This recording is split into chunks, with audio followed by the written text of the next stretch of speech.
ഈ മീശമാധവന്റെ കാര്യം പറയുന്ന സമയത്തും അതൊരു കൃഷ്ണൻ രുക്മിണി റിലേഷൻഷിപ്പായിട്ട് ആണ് പറയുന്നത് എന്നോട് തന്നെ.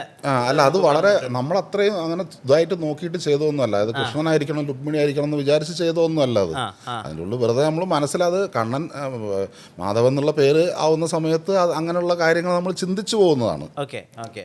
അല്ലാതെ കൃഷ്ണൻ്റെ കഥയിൽ നിന്നോ ജീവിതത്തിൽ നിന്നോ ഒരു പാരലലും നമ്മൾ അതിൻ്റെ ഉള്ളിലേക്ക് എടുത്തിട്ടില്ല. ഇപ്പോൾ ബേസിക്കലി നാട്ടുകാർക്ക് ഇഷ്ടമുള്ള ഒരു കള്ളൻ എന്ന് ഒരു ലൈൻ പറയുമ്പോൾ അങ്ങനെ ഒരു കള്ളനുണ്ടോ? കള്ളനെ ആൾക്കാർക്ക് ഇഷ്ടമാവുമോ? നാട്ടുകാർക്ക് ഇഷ്ടമല്ലല്ലോ കള്ളനെ.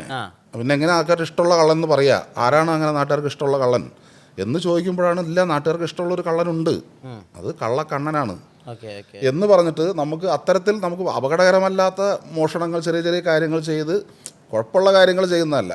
അതിൻ്റെ അപ്പുറത്ത് നിൽക്കുന്ന ആൾ ഭീകരമായ കള്ളന്മാരും ഭീകരമായ കൊള്ളക്കാരുമാണ്. അപ്പോൾ ഇയാളുടെ മോഷണവും കളവ് എന്ന് പറയുന്നത് കമ്പാരിറ്റീവ്ലി വളരെ നിസ്സാരമായ അല്ലെങ്കിൽ വളരെ നിഷ്കളങ്കമായ കള്ളമായി മാറുക എന്നുള്ളതാണ്. അങ്ങനെയാണ് ആ ക്യാരക്ടറിനെ കൊണ്ടുപോയത്.